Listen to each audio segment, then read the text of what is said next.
Halo Michelle, terima kasih sudah datang di ruang BK hari ini. Ini merupakan pertemuan kedua. Bagaimana kabarnya Michelle hari ini? Saya lagi nggak baik, Bu. Kayaknya saya makin ketinggalan di kelas dan saya nggak tahu mau gimana lagi. Oke, sebelumnya saya izin untuk mencapai laporan konseling kita hari ini ya. Jadi saya bisa merasakan nih, Michelle ini sedang menghadapi banyak kesulitan ya. Bisa ceritakan lebih jelas apa yang terjadi? Nilai-nilai saya itu terus menurun, Bu. Terus saya mencoba belajar, tapi rasanya nggak bisa fokus.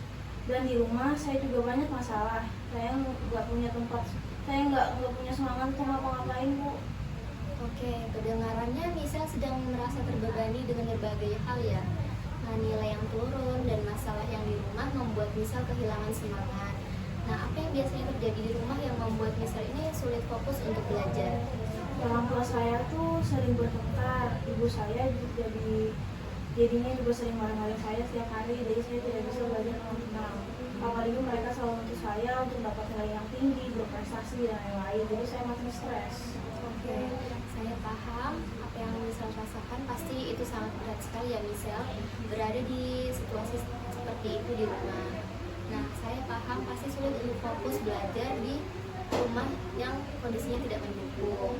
Nah, saat ini apa yang bisa lakukan untuk mengatasi rasa stres tersebut? Jujur aja ya, saya tuh lebih sering menghindar daripada belajar.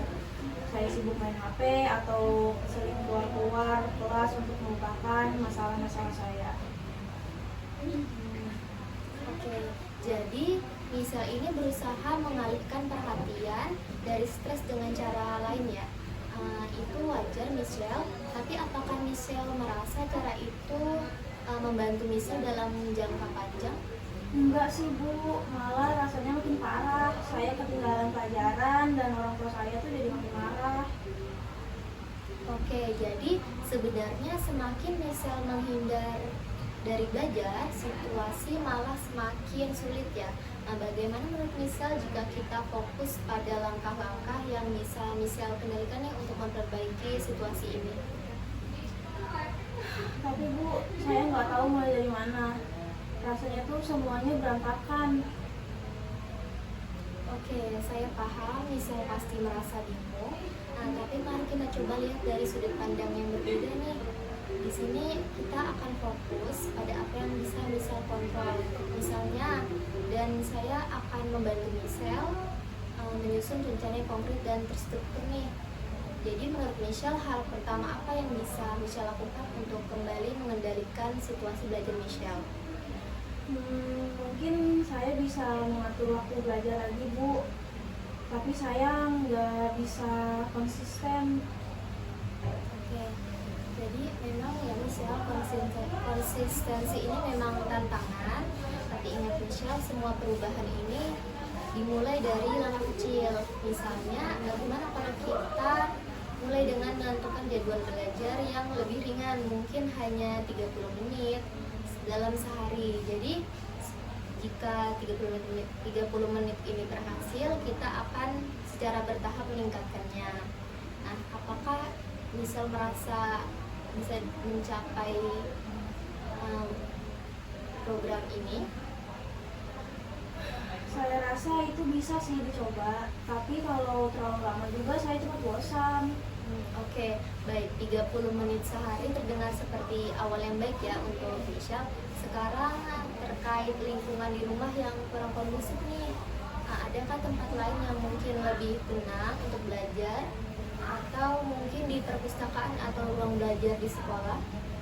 Saya bisa coba di perpustakaan, Bu. Di situ memang lebih tenang semuanya dan saya merasa lebih bisa fokus. Oke, bagus. Jadi rencana kita sekarang adalah belajar selama 30 menit di perpustakaan setiap hari. Nah, bagaimana Michelle akan memastikan kalau Michelle ini pasti mengikuti jadwal yang sudah kita tetapkan hari ini? Saya akan coba buat jadwal harian dan mematuhinya. Mungkin saya bisa mulai pulang sekolah atau langsung ke perpustakaan. Oke, saya itu merupakan ide yang bagus ya buat Michelle. Jadi memiliki jadwal yang terstruktur ini akan membantu Michelle ini lebih disiplin ke depannya. Selain itu, bagaimana masa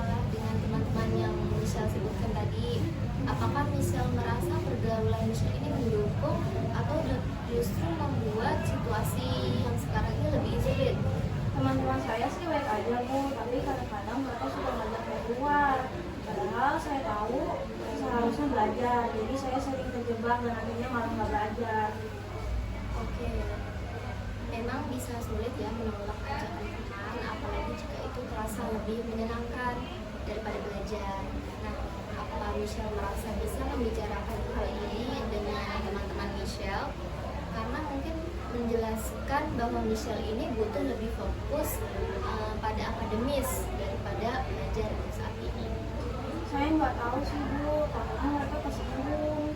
Tapi saya juga sadar kalau misalnya terus kayak gini, ya saya makin buruk. Kadang membicarakan hal-hal penting dengan teman ini bisa membantu mereka mengerti Michelle, karena Michelle ini bisa menyampaikan dengan cara yang baik.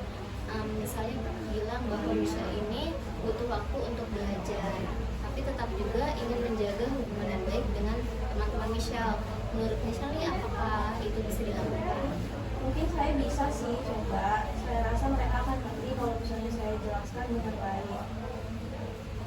Oke, itu merupakan sikap yang dewasa dan bijak sekali Michelle. Dengan cara ini Michelle pasti bisa menjaga pertemanan sambil tetap fokus dengan apa yang penting bagi masa depan Michelle. Nah, bagaimana jika kita atur jadwal untuk bertemu lagi nih minggu depan untuk melihat perkembangan dari rencana yang sudah kita buat dan melakukan evaluasi lagi? Oke Bu, saya akan coba dulu untuk melakukan selama seminggu ini. Oke, bagus sekali Michelle. Ingat, semua ini butuh proses dan yang terpenting adalah Michelle sudah bisa mengambil langkah ke arah yang lebih baik. Saya di sini membantu dan mendukung Michelle untuk menuju ke hal yang lebih baik lagi. Terima kasih Bu, saya merasa lebih tenang sekarang. Setidaknya saya tahu harus mulai dari mana. Oke, sama-sama Michelle. Saya senang bisa membantu Michelle membuat rencana yang lebih baik. Sampai bertemu minggu depan dan jangan ragu untuk datang kapanpun Michelle butuh